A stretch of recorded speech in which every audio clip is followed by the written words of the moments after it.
পৃথিবীর একদম মাঝখানে অবস্থিত একটি ভয়ানক নির্জন দ্বীপ। আর এই নির্জন দ্বীপের একদম মাঝখানেই অবস্থিত ছিল পৃথিবীর সবচাইতে ভয়ানক একটি জেল।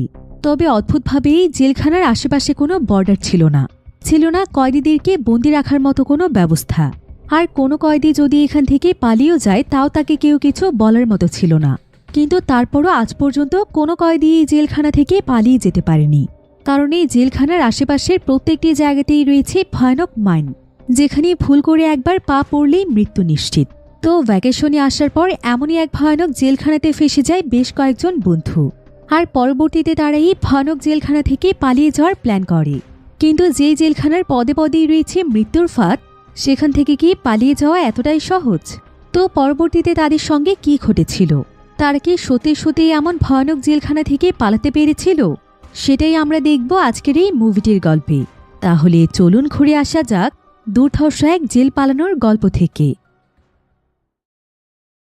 তো গল্পটি শুরু হয় বিশাল বড় এক জেলখানা দেখিয়ে, যেটা কিনা ছিল অন্যান্য সকল জেলখানা থেকে সম্পূর্ণ আলাদা। কারণ এই জেলখানাটি যেই জায়গাতে অবস্থিত ছিল সেই জায়গাটি ছিল অত্যন্ত নির্জন এবং সম্পূর্ণ জনমানবহীন। শুধুমাত্র জেলের কয়েদি এবং তাদেরকে পাহাড়ে দেওয়ার জন্য কিছু গার্ড ছাড়া সেখানে আর কোনো মানুষই ছিল না। তবে সবচাইতে অদ্ভুত বিষয় হচ্ছে যে সেই জেলখানার কোনো দেয়াল ছিল না, এমনকি কোনো বর্ডার দিয়েও জায়গাটি নির্দিষ্ট করা ছিল না। এমনকি এখান থেকে কোনো কয়েদি যদি পালানোরও চেষ্টা করে তাহলে এখানকার গার্ডগুলো তাদেরকে কিছুই বলে না, কারণ এই জায়গাটির বাহিরে পুরো জায়গা জুড়ে রয়েছে অসংখ্য ল্যান্ডমাইন। ল্যান্ডমাইনগুলো এমনভাবে মাটির নিচে পুঁতে রাখা হয়েছে যা কিনা কেউ খুব সূক্ষ্মভাবে দেখলেও বুঝতে পারবে না। তাই যখনই কোনো কয়েদি এই জেলখানা থেকে পালিয়ে যাওয়ার চেষ্টা করে এবং সেই এরিয়া থেকে বেরিয়ে যায়, ঠিক তখনই তার পায়ের নিচে থাকা ল্যান্ডমাইনগুলো ব্লাস্ট হয়ে যায়, ফলে সঙ্গে সঙ্গে সেই কয়েদি মারা যায়। আর মূলত এই কারণেই কোনো কয়েদি এখান থেকে পালিয়ে যাওয়ার সাহস করে না। এবার আমরা আজ থেকে কিছুদিন আগের ঘটনা দেখতে পাই, যেখানে স্টু নামক একটি ছেলে ছিল। কিছুদিনের মধ্যে সে বিয়ে করে তার নতুন জীবনে পা রাখতে চলেছে। এজন্য সে তার কিছু বন্ধুদেরকে নিয়ে সাউথ আমেরিকায় তার ব্যাচেলার পার্টি এনজয় করতে এসেছে। সেখানে সে এবং তার বন্ধুরা মিলে অনেক এনজয় করে। এরপর পার্টি শেষ করে পরদিন সকালে তারা সবাই যখন এয়ারপোর্টে প্লেনের জন্য অপেক্ষা করছিল, ঠিক তখনই স্টু দেখতে পায় যে তার রায়ান নামক একজন বন্ধু তার পকেটে কিছু একটা লুকোনোর চেষ্টা করছে, যেটা কিনা মূলত এক ধরনের ড্রাগস ছিল। সে কোনোভাবে এয়ারপোর্টের সমস্ত সিকিউরিটি এড়িয়ে সাকসেসফুলি এই ড্রাগসটি তার কাছে রেখে দিয়েছে। তবে এটা দেখে স্টুয়ের সকল বন্ধুরা ভীষণ ঘাবড়ে যায় এবং টেনশন করতে থাকে যে যদি তারা একবার ধরা পড়ে যায়। তবে এমন সময় দেখা যায় স্টুয়ের আরেকজন বন্ধু গ্রেগ পেটে হাত দিয়ে ওয়াশরুম থেকে বেরিয়ে আসছে। তাকে দেখেই বোঝা যাচ্ছিল যে সে অসুস্থ ফিল করছে। তবে কিছু বুঝে ওঠার আগেই সে মাটিতে পড়ে যায় এবং তার মুখ থেকে এক ধরনের লিকুইড বের হতে থাকে। আর এমন সময় সেখানে সিকিউরিটি গার্ড চলে আসে। তাদের সাথে একটি ট্রেনিং প্রাপ্ত কুকুর ছিল, যে কিনা ড্রাগ আইডেন্টিফাই করতে পারত। তো তাদের কাছে গিয়ে কুকুরটি খুবই রিয়েক্ট করতে থাকে। এতে সিকিউরিটি গার্ডদের তাদের উপর সন্দেহ হয়। তারা তখন তাদেরকে সঙ্গে সঙ্গে ইন্টারোগেশন রুমের মধ্যে নিয়ে যায়। তারা জানায় যে গ্রেগ লুকিয়ে লুকিয়ে ড্রাগ পাচার করার জন্য কিছু বেলুন গিলে ফেলেছিল, যেটা তার পেটের ভিতর গিয়ে কোনো কারণে ব্লাস্ট হয়ে যায় এবং তার পুরো শরীরে পয়জন ছড়িয়ে পড়ে। স্টু এবং তার বন্ধুরা তো এই কথা শুনে একদম অবাক হয়ে যায়, কারণ তারা এই ব্যাপারে কিছুই জানত না। কিন্তু তাদের এখানে কিছুই করার ছিল না, কারণ তারা যদি বলে যে তারা এই ব্যাপারে কিছু জানে না, তারপরও তাদের কথা বিশ্বাস করা হবে না। এরপর কিছুক্ষণের মধ্যেই সেখানে পুলিশ চলে আসে। পুলিশেরা তাদেরকে সঙ্গে সঙ্গেই গ্রেফতার করে ফেলে। আর তারা তল্লাশি করে রায়ানের কাছেও ড্রাগস পেয়ে যায়। ফলে পুলিশ মনে করে যে এরা হয়তো স্মাগলার, যারা কিনা এক দেশ থেকে অন্য দেশে ড্রাগস পাচার করছিল। যদিও তারা সবাই এখানে তাদেরকে বোঝানোর চেষ্টা করছিল যে তারা আসলে কোনো স্মাগলার নয়, কিন্তু পুলিশ তাদের কোনো কথাই শোনে না। তাদেরকে সঙ্গে সঙ্গে সেখানেই অ্যারেস্ট করে ফেলা হয় এবং তাদের সকলকে মিলিটারির আন্ডারে থাকা একটি আইল্যান্ডে নিয়ে যাওয়া হয়। তবে তারা কিছুতেই সেখানে যেতে চাইছিল না, কিন্তু পুলিশ তাদেরকে মেরে জোর করে কোনো মতে তাদের সঙ্গে নিয়ে যায়। প্রথমে তাদেরকে একটি বোটে করে একটি প্রিজনে নিয়ে যাওয়া হয়। আর সেখানে গিয়ে স্টু দেখতে পায় যে একটি ব্যাগের ভেতরে কিছু মৃতদেহ নিয়ে যাওয়া হচ্ছে। এটা দেখে সে ভীষণ নার্ভাস হয়ে যায়। সে বুঝে উঠতে পারে না যে এখানে আসলে হচ্ছেটা কি। এরপর সেখান থেকে তারা রওনা হয় আসল জায়গাতে যাওয়ার জন্য, যেখানে মূলত তাদেরকে রাখা হবে। একটি ট্রাকে করে তাদের সকলকে নিয়ে যাওয়া হচ্ছিল। তো এবার অনেকটা পথ পাড়ি দেওয়ার পর ফাইনালি তারা পৌঁছে যায় তাদের কাঙ্ক্ষিত সেই জায়গাতে। এটাই ছিল মুভির শুরুতে দেখানো সেই বিশাল বড় জেলখানা, যার চারিদিকে ছিল ভয়ানক মৃত্যুর ফাঁদ। তো তো তারা সবাই মিলে তখন আস্তে আস্তে সামনের দিকে এগিয়ে যাচ্ছিল। স্টুদের সঙ্গে আবার তার শ্বশুরও ছিল, যার নাম ছিল জন। জন এখানকার পরিবেশ দেখে অনেকটাই অবাক হয়ে যায়, কারণ সে এখানে ভাবছিল যে জেলখানার আশেপাশে কোনো দেয়াল নেই কেন, এখানকার গার্ডগুলো কি ভয় পায় না যে কোনো কয়েদি যদি এখান থেকে পালিয়ে যায়? সে মনে মনে ভাবতে থাকে যে এখান থেকে পালিয়ে যাওয়া তো তাহলে অনেক বেশি সহজ। শুধু জনই নয়, বরং এখানকার সবাই এই কথাই ভাবছিল। কিন্তু ঠিক তখনই তারা দেখতে পায় একজন কয়েদি খুব স্পিডে দৌড়ে সেখান থেকে পালিয়ে যাওয়ার চেষ্টা করছে। আর এটা দেখে একজন গার্ড তাকে শুট করার জন্য তার বন্দুকটি রেডি করছিল, কিন্তু অন্য একজন গার্ড তাকে শুট করতে বাধা দেয়। এদিকে স্টু এবং তার বন্ধুরা দূরে দাঁড়িয়েই সবকিছুই দেখছিল। তো সে কয়েদি যখন দৌড়তে দৌড়তে অনেকটাই দূরে চলে যায়, ঠিক তখনই তার একটি পা গিয়ে পড়ে যায় একটি মাইনের উপর। ফলে সঙ্গে সঙ্গে সেখানে বিশাল বড় এক বিস্ফোরণ ঘটে, আর সেই কয়েদি সেখানেই মারা যায়। আর এটা দেখতে পেয়ে স্টু এবং তার সঙ্গীরা অনেক ঘাবড়ে যায়। তারা বুঝতে পারে যে এখানকার চারিপাশে হয়তো মাইন রয়েছে, তাই যখনই কেউ এখান থেকে পালিয়ে যাওয়ার চেষ্টা করে তখনই সেই মাইনগুলো বিস্ফোরিত হয়ে তারা মারা যায়। এজন্যই মূলত এখানে দেয়াল দেয়া নেই। আর এসব দেখে জন বুঝতে পারে যে যত তাড়াতাড়ি সম্ভব তাদেরকে এখান থেকে বের হওয়ার জন্য কোনো একটা উপায় বের করতে হবে, তা না হলে এই জায়গার কোথায় কোন মৃত্যুর ফাঁদ রয়েছে এটা তো তারা জানে না। তো এখানে আবার জনের ছেলে কাইও রয়েছে। জন তখন তার ছেলে কায়ের সঙ্গে ডিসাইড করে যে তারা গার্ডের সঙ্গে কথা বলবে এবং তাদের কাছে ব্রিটিশ সিটিজেনদের জন্য স্পেশাল হেল্প চাইবে। এদিকে গ্রিকের পেটে ব্লাস্ট হওয়ার কারণে সে তো এমনিতেই অসুস্থ ছিল, আর এখন তার পেট থেকে ব্লিডিং হচ্ছিল, তাই তার আর্জেন্ট মেডিকেল অ্যাটেনশনের প্রয়োজন ছিল। গ্রিক তখন তার দুজন বন্ধুকে বলে যে একজন ডক্টরকে খুঁজে নিয়ে আসার জন্য, আর তারা দুজনও সঙ্গে সঙ্গে বেরিয়ে পড়ে সেখানে কোনো ডক্টর আছে কিনা এটা দেখার জন্য। অন্যদিকে জন এবং তার ছেলেকাই অফিস রুমে গার্ডের কাছে যায়, আর সেখানে গিয়ে তারা গার্ডকে জানায় যে তারা সেখানকার ওয়ার্ডেনের সঙ্গে দেখা করতে চায়। গার্ড তখন তাদেরকে অফিস রুমে যেতে বলে। এরপর তারা দুজন সেখানে গিয়ে তো একদম অবাক হয়ে যায়, কারণ এই বিশাল অফিসে একজন গার্ড ছাড়া আর কেউই ছিল না। তো সেই গার্ড তখন একটি বাটন প্রেস করে এবং এতে একটি রুমের দরজা খুলে যায়। এরপর জন এবং কাই ভেতরে চলে যায়। এরপর তারা দেখতে পায় যে সেখানকার ডেস্কের উপরে একটি কম্পিউটার রাখা আছে এবং সেখান থেকে একজন মানুষের ভয়েস ভেসে আসছে। আর ভিডিও কলে একজন লোক তাদের সাথে কথা বলার জন্য বসে আছে। ভিডিও কলের এই লোকটি মূলত ছিল জেলের ওয়ার্ডেন, যার সাথে তারা দুজন দেখা করতে চাইছিল। তো ওয়ার্ডেন তখন তাদেরকে জানায় যে যেহেতু তারা সবাই ব্রিটিশ সিটিজেন, তাই এই ব্যাপারে সে তাদেরকে কোনো হেল্প করতে পারবে না, কারণ তারা এই দেশের নাগরিক নয়। ওয়ার্ডেন তখন তাদেরকে হাইকোর্টে হেল্প চাওয়ার জন্য পরামর্শ দেয়। সেই সাথে তিনি আরও বলে যে এ ব্যাপারে কোর্টের রায় আসার আগ পর্যন্ত তাদের এখানেই বন্দী থাকতে হবে। জন তখন ওয়ার্ডেনকে বলে তাহলে আনুমানিক আমাদেরকে এখানে আর কতদিন বন্দী থাকতে হতে পারে? ওয়ার্ডেন তখন জানায় খুব বেশি নয়, প্রায় 5 থেকে 6 বছরের মতো সময় লাগতে পারে। কিন্তু একথা শুনি জন এবং কায়ের মাথায় যেন আকাশ ভেঙে পড়ে, কারণ রায় আসতে যদি 5 থেকে 6 বছর সময় লেগে যায় তাহলে কি তারা এতদিন এখানেই পচে মরবে? জন তখন ভীষণ উত্তেজিত হয়ে যায় এবং ওয়ার্ডেনের সাথে কথা বলতে শুরু করে। কিন্তু ঠিক তখনই কম্পিউটারটি ট্রেন ব্যাংক হয়ে যায়। এতে জন আরও রেগে যায়। তবে তারা এই বিষয়টি অনেক ভালোভাবেই বুঝতে পারে যে জেলখানা থেকে বের হওয়াটা তাদের জন্য সহজ হবে না। এরপর দেখা যায় যে অনেক খোঁজাখুঁজির পর স্টু এবং তার বন্ধুরা একজন ডক্টরকে খুঁজে পেয়েছে। তবে মূলত এই জেলখানায় এই দেশে যে সমস্ত মানুষেরা ছিল, অর্থাৎ ডক্টর থেকে শুরু করে গার্ড, পুলিশ অফিসার, তারা সবাই এখানকার ভাষায় কথা বলতো, তাই ব্রিটিশ ভাষা তারা খুব একটা বুঝতো না। তবে তাদের মধ্যে শুধুমাত্র জনই ব্রিটিশ ভাষা বুঝতে পারত, তাই মূলত সে ওয়ার্ডেনের সাথে কথা বলতে পেরেছে। তো স্টু এখানে ডক্টরকে নানাভাবে বোঝানোর চেষ্টা করে যে তারা কিভাবে এখানে ফেঁসে গিয়েছে।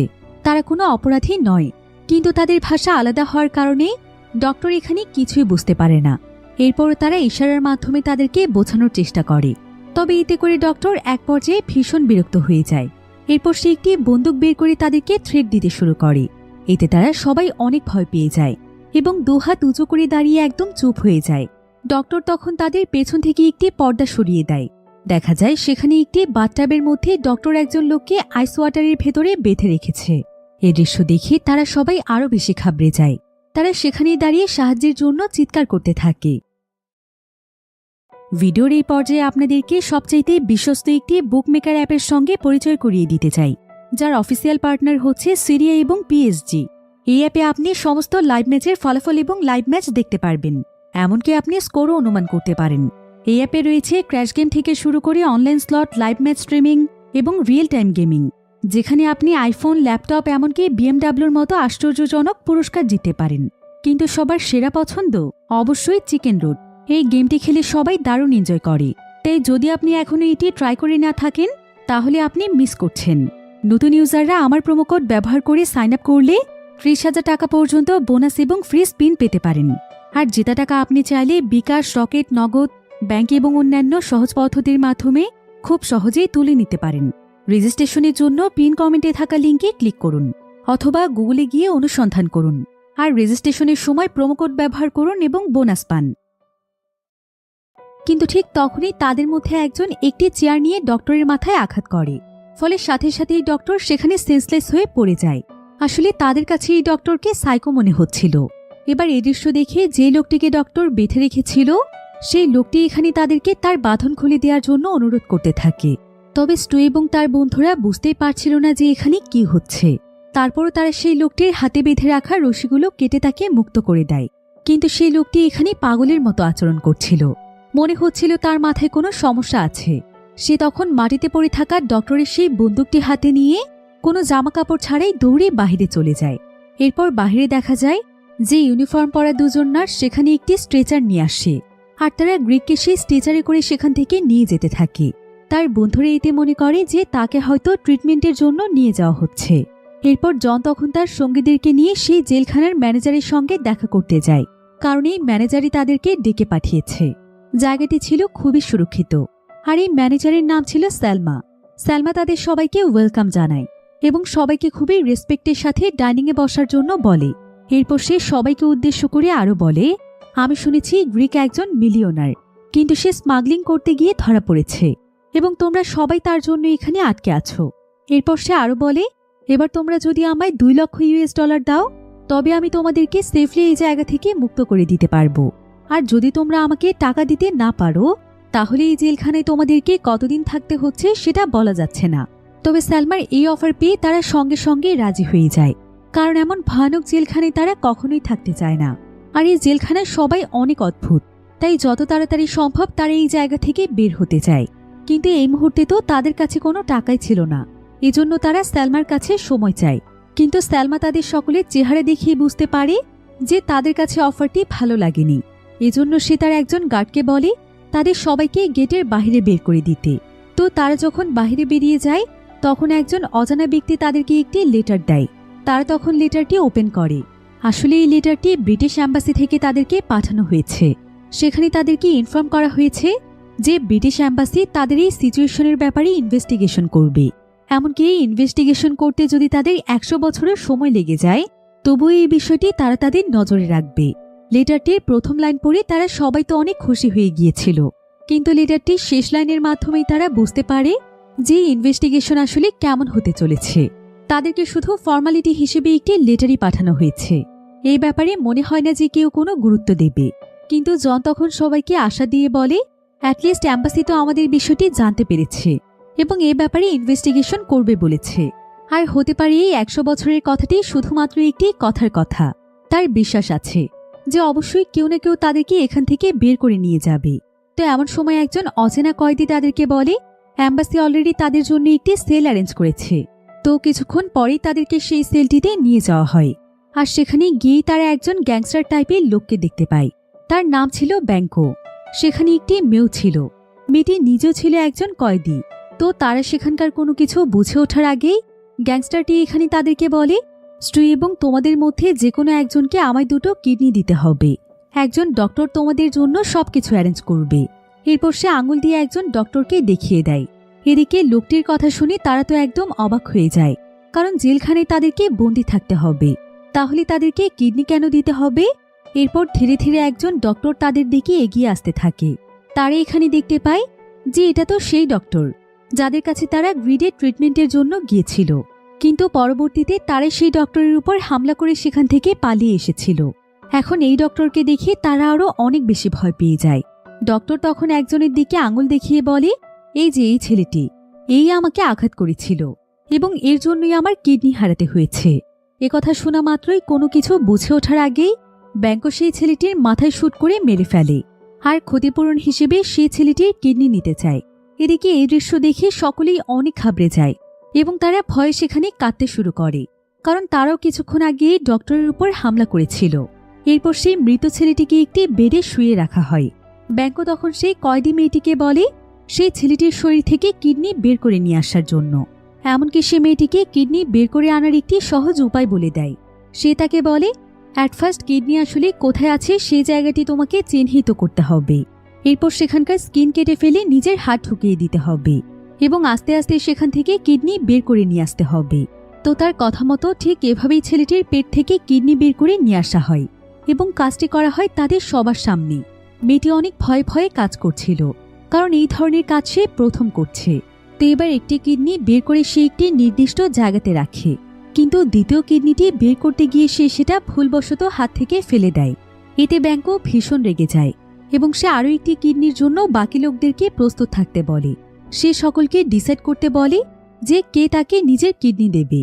এতে কেউ কোনো রেসপন্স করছিল না, সকলেই সেখানে চুপ করে দাঁড়িয়েছিল। তখন ব্যাংকো তাদের সামনে কিছু স্টিক দিয়ে বলে তারা যেন যে যার ইচ্ছে মতো একটি করে স্টিক তুলে নেয়।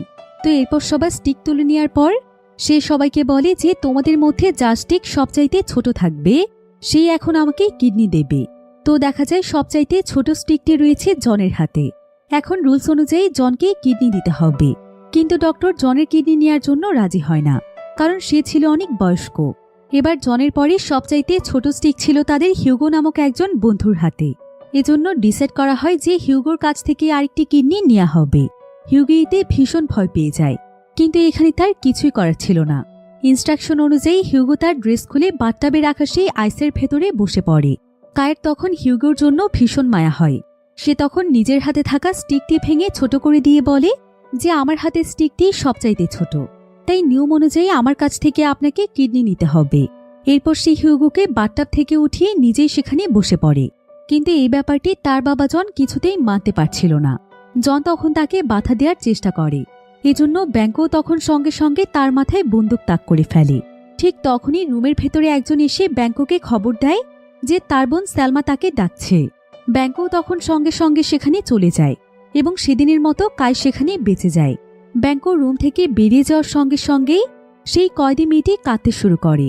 সে জানায় যে তার নাম হচ্ছে ক্লেম। সে চিৎকার করে বলতে থাকে, আমি কখনোই ভাবিনি যে আমার ভ্যাকেশন একজন কয়েদি হিসেবে কাটাতে হবে। নিজের হাতে একজন মানুষের কিডনি তার পেটের ভেতর থেকে বের করে নিয়ে আসতে হবে। এসব বলতে বলতে সেখানে সেই ডক্টর চলে আসে এবং তার কথাগুলো সে শুনে ফেলে। তাই সে তখন মেয়েটিকে চুল ধরে ফোর্স করে ভেতরে নিয়ে যায়। আর এটা দেখে স্টু এবং তার বন্ধুরাও অনেক কষ্ট পায়, কিন্তু এতে তাদের কিছুই করার ছিল না। তো কিছুক্ষণ পর তারা লক্ষ্য করে যে কায়ের কাছে একটি রিং রয়েছে। অর্গান এক্সট্রাকশনের সময় সে কোনো মতে একজনের হাত থেকে রিংটি খুলে নিয়েছিল এবং তার নিজের কাছে লুকিয়ে রেখে দিয়েছে। এটি এখন তাদের কাছে থাকা একমাত্র সম্পদ। তো এবার গভীর রাতে স্টুয়ের বন্ধু রায়ান লুকিয়ে লুকিয়ে স্টুকে ডেকে তোলে এবং তাকে তার সঙ্গে করে বাইরে নিয়ে যায়। তারা আসলে সন্দেহ করছিল যে তাদেরকে শুধুমাত্র গ্রিকের স্মাগলিংয়ের জন্যই নয়, এর সাথে নিশ্চয়ই অন্য কেউ ইনভলভ রয়েছে, এবং এক্ষেত্রে যদি শুধু গ্রিকে অন্যায় করে থাকে তবে পুলিশ কেন তাদের সকলকে অ্যারেস্ট করল। এজন্য তারা দুজন মিলে ডিসাইড করে ফেলে যে এসবের পেছনে আর কে ইনভলভ রয়েছে এটা তারা খুঁজে বের করবে এবং আসল সত্যটা জানবে। এরপর তারা সিক্রেটলি একটি অফিসে যায় এবং দেখতে পায় যে সেখানে ক্লেম রয়েছে। ক্লেমকে সেখানে তাদের ফ্রেন্ড গ্রিকের টেক কেয়ার করার জন্য রাখা হয়েছিল। তারা তখন ক্লেমকে বলে যে গ্রিকের সাথে যেভাবেই হোক ক্লেম যেন তাদেরকে দেখা করিয়ে দেয়। ক্লেম এতে সঙ্গে সঙ্গে রাজি হয়ে যায় এবং তাদেরকে সাবধান করে দেয় যাতে করে তারা কোনোভাবেই উত্তেজিত না হয়ে যায়, গার্ড যেন কিছুতেই তাদেরকে দেখতে না পারে। এরপর ক্লেম আস্তে আস্তে তাদেরকে ভেতরে নিয়ে যায়, কিন্তু গ্রিককে দেখে তারা দুজন নিজের মাথা ঠান্ডা রাখতে পারে না, কারণ গ্রিকের জন্যই তাদের একজন ফ্রেন্ড অলরেডি মারা গিয়েছে। তাকে গুলি করে মেরে ফেলে তার কিডনি খুলে নেওয়া হয়েছে। কিন্তু গ্রিক তাদেরকে মাথা ঠান্ডা করতে বলে। এরপর তারা কিছুটা শান্ত হলে গ্রিক তাদেরকে বলে, আমাদেরকে যে করেই হোক এখান থেকে বের হতে হবে, আর আমি যা করেছি সেটা আমি ইচ্ছে করে করিনি। আমি জানতাম না যে এসবের পরিণতি এতটা ভয়ানক হবে, তবে আমি এখান থেকে বের হওয়ার একটি উপায় জানি। আমার শুধুমাত্র একটি ফোন লাগবে বাইরে আমার বসের সাথে যোগাযোগ করার জন্য। তার সাথে একবার কন্ট্যাক্ট করতে পারলে তিনি আমাদেরকে এখান থেকে বের করে নিয়ে যাবে। তাই তোমরা যে করেই হোক আমার জন্য শুধুমাত্র একটি ফোনের ব্যবস্থা করো। স্টু এবং রায়ান তখন তার এই কথায় বিশ্বাস করে এবং সেখান থেকে বেরিয়ে ভাবতে থাকে যে কিভাবে তারা একটি ফোন ম্যানেজ করবে। এদিকে দেখা যায় বর্তমানে স্টুয়ের অন্যান্য বন্ধুদের সবচাইতে বড় চিন্তা হলো খাবার ম্যানেজ করা, কারণ যেহেতু তাদের কাছে এখন একদমই কোনো টাকা পয়সা ছিল না, তাই তারা এখানেই ভালোভাবে খাবার খেতে পারছিল না। কারণ এই জেলখানাটি ছিল অন্যান্য জেলের থেকে একদমই আলাদা, এখানে টাকা ছাড়া খাবারও পাওয়া যায় না। এবার তাদের মধ্যে হিউগো দেখতে পায় যে একটি ছোট মেয়ে জেলখানার ভেতরে টাকা ধার দিচ্ছে। এটি দেখে সে মেয়েটির কাছে $100 ধার চায়, কিন্তু মেয়েটি তখন তাকে জানায় যেহেতু তোমরা স্যালমাকে $2 লক্ষ দিতে রাজি হয়েছ, এজন্য এই জেলখানার কোথাও কারো কাছেই তোমরা কোনো সাহায্য পাবে না। একথা শুনে তারা সকলেই অনেক হতাশ হয়ে পড়ে এবং বুঝতে পারে তাদেরকে হয়তো মৃত্যু পর্যন্ত না খেয়ে থাকতে হবে। এদিকে হঠাৎ করেই কাই দেখতে পায় যে একজন লোক এক বৃদ্ধার কাছে একটি মুরগি দিয়ে তার কাছ থেকে টাকা নিচ্ছে। এটি দেখে তারা কিছুটা আশা ফিরে পায়। তারা সবাই তখন সেই বৃদ্ধ লোকটির কাছে যায় এবং জনতার স্পেশাল ডিজাইন করা শুল লোকটিকে অফার করে, যাতে করে লোকটি তার কাছ থেকে একটু মুরগি তাদেরকে খেতে দেয়। আর সৌভাগ্যবশত লোকটি এতে রাজি হয়ে যায়। মুরগিটি সে জনকে দিয়ে সে জনের কাছ থেকে শুটি নিয়ে নেয়। অন্যদিকে স্টু এবং রায়ান তখন আন্ডারটেকারকে খুঁজে বের করার চেষ্টায় ছিল, কারণ সেই আন্ডারটেকারের মাধ্যমে তার কিছু কাজ করাতে চাইছিল। আর ফাইনালি তারা তাকে পেয়েও যায়। সে মূলত কয়েদিদের বডি পোড়ানো অথবা মাটিতে পুঁতে ফেলার মতো কাজগুলোতে নিয়োজিত ছিল। তো তারা এখানে আন্ডারটেকারকে তাদের হয়ে দুটো কাজ করে দিতে বলে। তাদের যে বন্ধুকে মেরে ফেলা হয়েছিল তারা তখন আন্ডারটেকারকে তার বডিটি পুড়িয়ে ফেলতে বলে এবং তাদেরকে একটি ফোন কল দেওয়ার ব্যবস্থা করে দিতে বলে। এর বিনিময়ে তারা তাকে সেই রিংটি অফার করে, যেটা তারা এখানে এসেই পেয়েছিল। আন্ডারটেকার সেই রিংটি তখন কিছুক্ষণ এক্সপেরিমেন্ট করে দেখতে পায় যে রিংটি আসলে অনেক মূল্যবান, তাই সে সঙ্গে সঙ্গেই তাদের অফারে রাজি হয়ে যায়। কিন্তু সে জানায় যে সে মাত্র একটি কাজই করতে পারবে, তাই তারা যেন ডিসাইড করে যে সে কোন কাজটি করবে। যেহেতু স্টু এবং রায়ানের ফার্স্ট প্রায়োরিটি ছিল এই প্রিজন থেকে যে করেই হোক বেরিয়ে যাওয়া, এজন্য তারা ফোন ম্যানেজ করার কাজটিকে চুজ করে। এরপর সেই লোকটি তাদের কাছ থেকে রিং নিয়ে তার পরিবর্তে একটি পুরনো ফোন তাদের কাছে দিয়ে দেয়। স্টু তখন ফোনটি নিয়ে সাথে সাথেই গ্রিকের কাছে চলে যায়। তারা দুজন জেলখানার ওয়াশরুমে লুকিয়ে পড়ে। গ্রিক তখন সঙ্গে সঙ্গে তার বসকে কল করে এবং তাকে অনুরোধ করতে থাকে যে করেই হোক সে যেন তাদের সবাইকে এখান থেকে বের করে নিয়ে যায়। বস তখন তাদেরকে বের করতে রাজি হয় ঠিকই, কিন্তু তার আগে সে তাদের এই কন্ডিশন হওয়ার কারণ জানতে চায়। গ্রিক তখন সঙ্গে সঙ্গে ফোনটি কেটে দেয় আর সে স্টুকে বলে যে তার বসকে আসল কাহিনী কোনোভাবেই বলা যাবে না, তাহলে বস অনেক রেগে যাবে। সে তখন স্টুকে বুঝিয়ে বলে, সে বলে যে করেই হোক তুমি দয়া করে সব দোষ নিজের উপর নিয়ে নাও। আমার বসকে বলো তুমি এসব কিছু করেছ, তোমার কাছ থেকেই ড্রাগস পাওয়া গিয়েছিল। তুমি যদি এ কথা বলো তবে তিনি ঠিকই কোনো না কোনোভাবে আমাকে এখান থেকে বের করে নেবে। আর আমি কথা দিচ্ছি, আমি যদি একবার এখান থেকে বের হতে পারি তবে আমি তোমাদের সকলকে এখান থেকে মুক্ত করে নিয়ে যাব। স্টু চুপচাপ দাঁড়িয়ে তার কথাগুলো শুনছিল এবং তার কথা মতোই রাজি হয়ে গিয়েছিল। এরপর গ্রিক আবারও তার বসকে কল করে আর সে এবার তাকে কাহিনী ঘুরিয়ে দিয়ে স্টুয়ের ব্যাপারে বলে যে তার বন্ধু স্টুয়ের কাছে ড্রাগস পাওয়া যাওয়ার কারণে তাদের এমন পরিণতি হয়েছে। গ্রিক তখন স্টুয়ের সাথে তার বসের কথা বলিয়ে দেয়, কিন্তু এখানে দেখা যায় যে স্টু এখানে গ্রিকের কোনো কথা না শুনে আসল সত্য কথা তার বসকে বলে দেয়। সে বলে দেয় যে আসলে গ্রিকের জন্যই তাদের এই অবস্থা হয়েছে। গ্রিকে সেদিন কাউকে না জানিয়ে চুপি চুপি ড্রাগস পাচার করতে গিয়েছিল আর সেটা সিকিউরিটি বুঝতে পেরে তাদের সবাইকে আটক করেছে। তো স্টু যখন বসকে এইসব কথা বলছিল, গ্রিক তখন পাশ থেকে তাকে অনেক বাধা দেওয়ার চেষ্টা করছিল, কিন্তু স্টু তার কোনো বাধাই মানছিল না। সে সমস্ত সত্য তার বসকে জানিয়ে দেয়। আসলে সে বুঝে গিয়েছিল যে গ্রিকের আসল প্ল্যান কি। গ্রিক হয়তো তাদেরকে রেখে নিজে এখান থেকে পালিয়ে যাওয়ার চেষ্টা করছে। এজন্যই গ্রিক যখন তাকে সব দোষ নিজের উপর নিতে বলেছিল তখন সে কোনো রকম রিয়েকশন না দিয়ে চুপ ছিল। এদিকে গ্রিক যখন স্টুকে বাধা দিতে চাইছিল তখন ভুলবশত স্টু খুব জোরে গ্রিককে আঘাত করে ফেলে, কিন্তু সে প্রথমে এটা বুঝতে পারে না যে আঘাতটি এতটা জোরে হয়ে গিয়েছিল। তাকে আঘাত করে সে নিজেই গ্রিকের উপর বসে তার বসের সাথে কথা বলতে থাকে। এবার কথা বলা শেষ করে যখন সে গ্রিককে ডেকে পাঠানোর চেষ্টা করে তখন দেখতে পায় যে গ্রিক কোনো রেসপন্স করছে না। সে অনেকবার ডাকাডাকি করলেও গ্রিক তার ডাকে কোনো সাড়াই দেয় না। আর এক পর্যায়ে সে লক্ষ্য করে যে গ্রিক শ্বাস নেওয়াই বন্ধ করে দিয়েছে। এতে করে সে বুঝতে পারে যে গ্রিক আর বেঁচে নেই, তারই আঘাতে তার বন্ধুর মৃত্যু হয়ে গিয়েছে। এতে সে ভীষণ ঘাবড়ে যায়। স্টু বুঝে উঠতে পারে না যে এখন সে কি করবে, এই ডেড বডিও বা সে কোথায় রাখবে। ঠিক এই সময় ওয়াশরুমের দরজায় কেউ একজন নক করতে থাকে। এতে সে আরো বেশি ভয় পেয়ে যায় আর কোনো উপায় না পেয়ে সে গ্রিকের বডি কমোডের ভেতরে ফেলে সেখান থেকে বের হয়ে যায়। সে দৌড়ে নিজেদের সেলে চলে যায় এবং সেখানে গিয়ে দেয়ালের কিছু অংশ ভেঙে সেখানে ফোনটি লুকিয়ে রাখার চেষ্টা করে। এই সুযোগে জন যেই মুরগিটি তার শুয়ের সাথে এক্সচেঞ্জ করে নিয়েছিল সেই মুরগিটি বাইরে বের হয়ে যায়।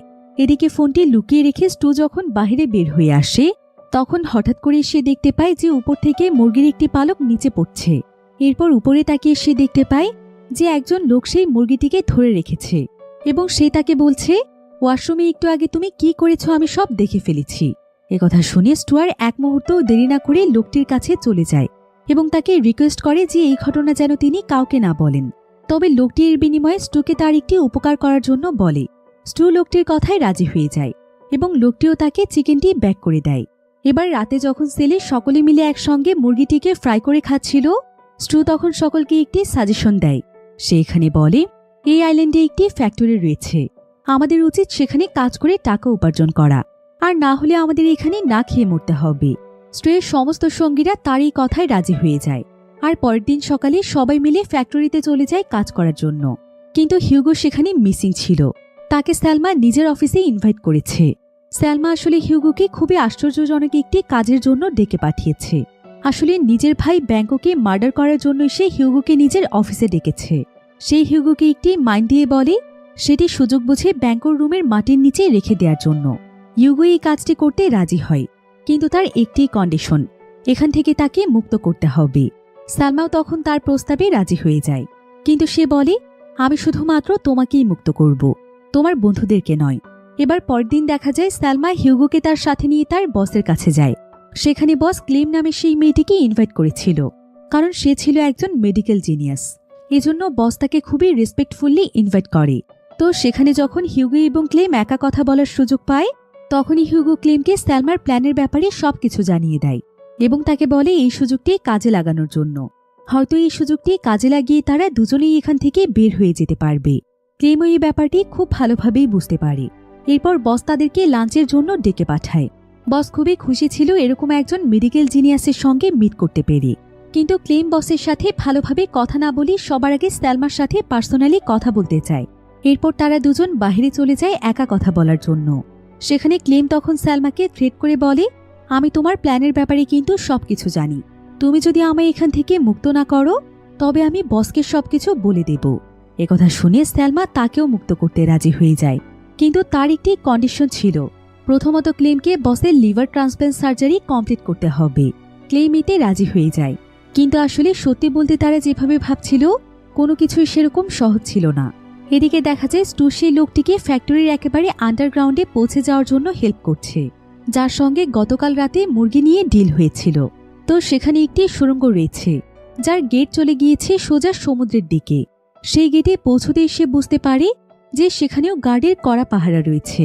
এমনকি সে দেখতে পায় সেখানে মৃত মানুষের শরীরের অঙ্গ পড়ে আছে, যা দেখে মনে হচ্ছে ভয়ঙ্কর প্রাণী তাদের উপর অ্যাটাক করেছিল। এসব দেখে সে ভয় পেয়ে আবারও ফ্যাক্টরিতে ফিরে যায় এবং মেইন গেট দিয়ে বের হয়ে যাওয়ার চেষ্টা করে। কিন্তু ঠিক তখনই দেখা যায় স্টু তার পেটে হাত দিয়ে ওয়াশরুমে যাচ্ছে। সেখানে গিয়ে সে শরীরের ভেতর থেকে ড্রাগস টাইপের কিছু একটা জিনিস বের করে, আর এ সময় তার অন্যান্য সঙ্গীরা দরজায় নক করলে সে দ্রুত সেগুলো ওয়াশরুমে ফ্লাশ করে দেয় এবং সেখান থেকে বেরিয়ে আসে। তার বন্ধুরা যখন জানতে চায় যে তার কি হয়েছে, ঠিক তখনই কমোড ওভারফ্লো হয়ে যায় এবং ভেতর থেকে পানির সাথে সাথে সব ড্রাগসও বেরিয়ে আসে। আর এখানেই রিভিল হয়ে যায় যে আসলে স্টু নিজেও ড্রাগস পাচারের সাথে জড়িত ছিল। এ সময় পাহাড়ের উপরে সালমা এবং তার ভাই একটি ইভেন্টে এনজয় করছিল। তো এখানে সালমা হিউগোকে একটি সিগন্যাল দেয়। হিউগো তখন লুকিয়ে রাখা মাইনটি ব্যাঙ্কোর রুমে সেট করে সেখান থেকে বেরিয়ে আসে। এরপর অন্য রুমে গিয়ে সে নিজেকে রিল্যাক্স করার জন্য ড্রিঙ্কস করতে থাকে। আর এ সময় হঠাৎ করেই ব্যাঙ্কোর একজন বন্ধু হিউগোর পেছনে এসে দাঁড়ায়। এতে সে চমকে গিয়ে বোতলটি নিচে রেখে দেয়। ঠিক তখনই একটি অ্যালার্মিং ডিভাইস থেকে সাউন্ড হতে থাকে। এটা শুনে ব্যাঙ্কোর বন্ধু নিজের আইডেন্টিটি রিভিল করে দেয়। আসলে সে ছিল একজন আন্ডারকভার এজেন্ট, আর সে এখানে এসেছে ব্যাঙ্কো এবং সালমার ক্রাইমের সবকিছু ইনভেস্টিগেশন করার জন্য। একথা শুনে হিউগো তখন ভয় পেয়ে সেখান থেকে দৌড়ে পালাতে চায়, কিন্তু সেই লোকটি তাকে ধরে ফেলে। ঠিক তখনই রুম থেকে মাইনটি ব্লাস্ট হয়ে যায়। ব্যাঙ্কো দৌড়ে ভেতরে গিয়ে দেখে তার বন্ধু অর্থাৎ সেই আন্ডারকভার এজেন্টের বডি ছিন্ন বিচ্ছিন্ন হয়ে মাটিতে পড়ে আছে, যারা অনবরত সেই সেলে শুট করছিল। কারণ সালমা তাদেরকে এমনটা করতে বলেছিল, কিন্তু তারা জানত না যে ভেতরে তখন কেউই ছিল না। এবার দূরের একটি ছাদের উপর থেকে একজন সবকিছু নোটিস করছিল। এই লোকটি হলো তিনি, যাকে একটু আগে স্টু পালিয়ে যাওয়ার জন্য সাহায্য করছিল। এদিকে জন এখানে স্টুকে প্রচণ্ড মারছিল, কারণ সেও ড্রাগস পাচারের সঙ্গে জড়িত ছিল। এমনকি এসব কিছু লুকিয়ে সে তার মেয়েকে বিয়ে করতে চেয়েছিল। তবে রায়ান এখানে জনকে থামানোর চেষ্টা করে, আর এক পর্যায়ে ধাক্কা লেগে জন মাথায় আঘাত পেয়ে মাটিতে পড়ে যায়। সবাই মনে করে যে সে হয়তো মারা গিয়েছে, কিন্তু হঠাৎ করে সে চোখ খুলে সবাইকে চমকে দেয়। অন্যদিকে দেখা যায় মাইন্ড ব্লাস্টের এরকম অনাকাঙ্ক্ষিত ঘটনায় ব্যাংকও ভীষণ রেগে যায়, আর তার বন্ধুর এমন মৃত্যু সে কিছুতেই মেনে নিতে পারছিল না। এজন্য সে হিউগোর বন্ধুর কাছে আসে এবং সত্য জানার জন্য তাদেরকে চার্জ করতে থাকে। একজন তখন জানায় যে স্যালমাই হিউগোকে ডেকে নিয়ে গিয়েছিল। ব্যাংকও তখন বুঝে যায় যে স্যালমার আসল প্ল্যান কি, এবং এটাও বুঝতে পারে যে সবকিছুর পেছনে সেই ছিল, আর এই প্ল্যান সে করেছিল তাকে মারার জন্য। এদিকে পরিস্থিতি খারাপ বুঝতে পেরে স্যালমার এক মুহূর্তও দেরি না করে সেখান থেকে দূরে পালিয়ে যাওয়ার চেষ্টা করে। বন্দুক হাতে নিয়ে ব্যাংকও তাকে তাড়া করতে শুরু করে। তারা দুজনেই দুজনকে টার্গেট করে ফায়ার করতে থাকে, আর এই অবস্থায় টাওয়ারে থাকা গার্ড নিচে নেমে আসে। এদিকে স্টুয়ের সাহায্য নিয়ে সেই লোকটি দূর থেকে সবকিছু অনেক মনোযোগ দিয়ে দেখছিল। তো গার্ডকে নিচে নেমে যেতে দেখে এই সুযোগে সে গার্ডের রুমে চলে যায়, আর সেখানে গিয়ে সে কন্ট্রোল রুমে ফোন করে জানায় যে ব্যাংকো এবং স্যালমার অনেক বড় ধরনের ঝামেলা হয়েছে, এজন্য কন্ট্রোল রুমের সকলকে এখনই সেখানে যেতে হবে। তবে ঠিক তখনই কন্ট্রোল রুমের সব মনিটর অফ হয়ে যায়। কন্ট্রোলার যখনই এটা ঠিক করার চেষ্টা করে তখনই সে ইলেকট্রিক শক খেয়ে সেন্সলেস হয়ে যায়, আর এই সুযোগে জেলখানার সবাই সেখান থেকে দৌড়ে পালিয়ে যাওয়ার চেষ্টা করে। এরপর ঠিক যখন তারা দৌড়ে বেরিয়ে যেতে চায় তখনই কন্ট্রোলারের সেন্স ফিরে আসে এবং সে ইমিডিয়েটলি ইমার্জেন্সি বাটন প্রেস করে দেয়। এদিকে স্টু যখন সবার আগে দৌড়ে গিয়ে মাইনফিল্ডে পা রাখতে যাবে, হঠাৎ করেই তখন রায়ান তাকে আটকে ফেলে, কারণ সে কিছু দূরে বিস্ফোরণের আওয়াজ শুনতে পেয়েছিল। এটা শুনে সকলেই যে যার জায়গাতে দাঁড়িয়ে পড়ে, কারণ তারা যদি সেখান থেকে একটুও মুভ করে তাহলে মাইনগুলো ব্লাস্ট হয়ে যাবে। কিন্তু জন এই বিষয়টি খুব একটা গুরুত্ব দেয় না, কারণ পালানোর মতো এমন সুযোগ তারা আর নাও পেতে পারে। তবে তার ছেলে কাই তাকে সতর্ক করার পরেও সে পালিয়ে যাওয়ার জন্য সেখানে মুভ করে, কিন্তু ঠিক তখনই একটি মাইন ব্লাস্ট হয়ে যায় এবং জনের বডি সেখানে ছিন্ন বিচ্ছিন্ন হয়ে যায়। এ সময় স্টু চিৎকার করে একজনকে বলে তার দিকে ফোনটি ছুঁড়ে মারার জন্য, যেটি ছিল কায়ের আশেপাশেই। মূলত স্টু এবং রায়ান সেফ জোনে দাঁড়িয়েছিল, তারা মাইনফিল্ডে থেকে বাহিরে ছিল। তো তারা তখন কাইকে ভরসা দিয়ে বলে তাদের কাছে ফোনটি পৌঁছে দিলেই তারা যে করেই হোক কাইকে সেখান থেকে বের করে নিয়ে যাওয়ার ব্যবস্থা করবে। বন্ধুদের বিশ্বাস করে কাই মাটি থেকে ফোনটি তুলে নিয়ে স্টুয়ের দিকে ছুড়ে দেয়, কিন্তু ফোনটি গিয়ে পড়ে সেই লোকটির হাতে, যে কিনা কন্ট্রোল রুমে ফোন করেই কয়েদিদেরকে পালিয়ে যাওয়ার সুযোগ করে দিয়েছিল। আসলে এই লোকটি ছিল একটু ধার্মিক টাইপের। ফোনটি হাতে পাওয়া মাত্রই লোকটি সেখান থেকে বের হয়ে যাওয়ার রাস্তা খুঁজতে থাকে। তো স্টু এবং রায়ানও তখন লোকটিকে ফলো করে তার সাথে যেতে থাকে, কিন্তু কাই তাদেরকে অনেকবার ডাকার পরও তারা একবারও পেছনে ফিরে তাকায় না, তাকে তারা সাহায্য করে না, তার সঙ্গে তারা বিশ্বাসঘাতকতা করে। একদিকে ছিল বাবার মৃত্যুর যন্ত্রণা, অন্যদিকে ছিল নিজের প্রিয় বন্ধুদের বিশ্বাসঘাতকতা। এসব কিছু কাই কিছুতেই মানতে পারছিল না। এদিকে দেখা যায় বডিগার্ড একজন ইয়াং ছেলেকে লিভার ট্রান্সপ্ল্যান্টের জন্য নিয়ে যায়, আর এই লিভার ট্রান্সপ্ল্যান্টের সার্জারিটি করতে হবে ক্লেমকে। তো এই সময় বোম টাইপের কিছু একটা জিনিস কেউ একজন তাদের রুমের মধ্যে ছুঁড়ে মারে। তারা সবাই মনে করে যে এখনই হয়তো সেটা ব্লাস্ট হয়ে যাবে, এই জন্য কেউ কেউ তখন রুম থেকে দৌড়ে বেরিয়ে যায়। আসলে এই কাজটি সেই ইয়াং ছেলের বোন করেছিল, যাতে করে সে তাকে বাঁচাতে পারে। তো সেই ছেলেটি যখন সেখান থেকে পালিয়ে যাওয়ার জন্য চেষ্টা করে তখন তার সাথে সেই বডিগার্ড এবং ডক্টরের ফাইট শুরু হয়ে যায়। তবে তাদেরকে মেরে যখন সে পালিয়ে যেতে চায় তখনই সেখানে স্যালমা এসে তার পথ আটকে ফেলে। তবে এমন সময় তার পেছনে ক্লেম চলে আসে, আর সে তার ঘাড়ের মধ্যে একটি ইনজেকশন পুশ করে দেয় এবং ছেলেটি মাটিতে সেন্সলেস হয়ে পড়ে যায়। স্যালমা ক্লেমের প্রতি খুবই খুশি হয়ে যায় এবং তার বডিগার্ডকে অর্ডার করে যে তাকে সুরক্ষিতভাবে নিজের রুমে নিয়ে যাওয়ার জন্য। তো যখনই তারা দুজন সেখান থেকে বের হয়ে যায় ঠিক তখনই দুটো বাচ্চা এসে সেই বডিগার্ডকে ছুরি দিয়ে অ্যাটাক করে। ক্লেম দৌড়ে গিয়ে বডিগার্ডের হাত ধরে ফেলে। অ্যাটাক করা মেয়েটি তখন ক্লেমকে ইশারা করে বলে যাতে করে সেখান থেকে সে ইমিডিয়েটলি চলে যায়। এরপর ক্লেম সেই বডিগার্ডের পকেট থেকে একটি চাবি নিয়ে সেখান থেকে দ্রুত চলে যায়। আসলে ক্লেম এই বাচ্চাগুলোর সাথে ডিল করেছিল। অন্যদিকে স্টু, রায়ান এবং আরও অনেকে সেই লোকটির সাথে পালিয়ে যাওয়ার চেষ্টা করে। আর পথে যেতে যেতে স্টু সেই আন্ডারটেকারের মৃতদেহ দেখতে পায়, যে কিনা রিংয়ের বিনিময়ে তাদেরকে ফোন দিয়েছিল। তারা দুজন তখন তাড়াতাড়ি আন্ডার কভারের বডি সার্চ করতে থাকে। আসলে তারা সেই রিংটি খুঁজছিল, আর কিছুক্ষণের মধ্যে তারা সেই রিংটি পেয়েও যায়। এরপর দেখা যায় ক্লেম যেই চাবিটি নিয়ে একটি রুমে প্রবেশ করে, সেখানে আবার একটি মেয়েকে আটকে রাখা হয়েছিল। ক্লেম সেই মেয়েটির বাঁধন খুলে তাকে মুক্ত করে দেয়। মেয়েটির নাম ছিল জেমা। জেমা এই কাজের জন্য ক্লেমের প্রতি খুবই খুশি হয়ে যায়। সে ক্লেমকে ভরসা দিয়ে বলে, আমি তোমাকে এই আইল্যান্ড থেকে বের হয়ে যাওয়ার জন্য হেল্প করতে পারি। এই বলে সে হাঁটতে হাঁটতে রুম থেকে বেরিয়ে যেতে থাকে। আর অদ্ভুতভাবে সে রুম থেকে বের হয়ে গিয়ে ক্লেমকে দরজার ভেতরে লক করে দিয়ে সেখান থেকে চলে যায়। জেমার এই আচরণে ক্লেম খুবই অবাক হয়ে যায়। সে এই বিষয়টির পেছনে কোনো কারণই খুঁজে পায় না। সে তখন সাহায্যের জন্য অনেক জোরে জোরে চিৎকার করতে থাকে। এমন সময় স্যালমা এসে তার লকটি খুলে দেয় এবং সে তাকে বলে, সার্জারি করার সময় হয়ে গিয়েছে, ডক্টর তোমার জন্য ভেতরে অপেক্ষা করছে।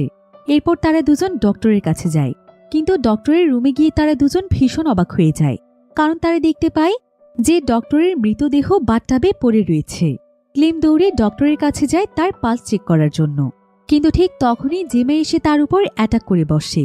তবে স্যালমা তাকে বাধা দেওয়ার চেষ্টা করলে তাদের দুজনের মধ্যে সেখানে লড়াই শুরু হয়ে যায় এবং এক পর্যায়ে একজনের কাছ থেকে বন্দুক নিচে পড়ে যায়। এ সময় সুযোগ পেয়ে ক্লেম সেই বন্দুকটি উঠিয়ে নেয়, ফলে সাথে সাথেই সেখানে তাদের দুজনের ফাইটিং থেমে যায়। জেমা তখন বারবার সেখানে থাকা একটি ফ্রিজের দিকে দেখতে থাকে। ক্লেম তাকে এই ব্যাপারে প্রশ্ন করলে সে রিভিল করে দেয় যে এটার দরজার আড়ালে একটি গভীর টানেল আছে, যেটা সরাসরি সমুদ্রের তীরের সাথে যুক্ত রয়েছে। একথা শুনে জেমার সাথে ক্লেমও সেই টানেল দিয়ে সেখান থেকে পালিয়ে যাওয়ার জন্য তৈরি হয়ে যায়। তখন স্যালমাও তাদের সঙ্গে পালিয়ে যেতে চায়, তাই তারা তিনজন মিলে এখানে এক হয়ে যায়। এরপর তারা তিনজন একসঙ্গে সেই টানেলের মধ্যে প্রবেশ করে। এরপর কিছুটা দূরে যেতেই তারা একটি বিশাল বড় গরিলার আওয়াজ শুনতে পায়, তাই তারা আর এক মুহূর্তও দেরি না করে সেখান থেকে দৌড়ে পালিয়ে যায়।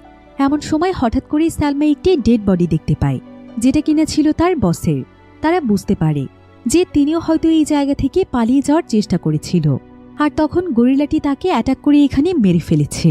তো ডেড বডিটি সেখানেই রেখে তারা সেই টানেলের দরজার কাছে পৌঁছানোর জন্য যেতে থাকে এবং এক পর্যায়ে তারা সেখানে পৌঁছেও যায়। দরজাটি খোলার জন্য সেখানে 3টি বাটন ছিল। তো তারা তিনজন একসাথে সেই 3টি বাটন প্রেস করতেই দরজাটি সঙ্গে সঙ্গেই খুলে যায়।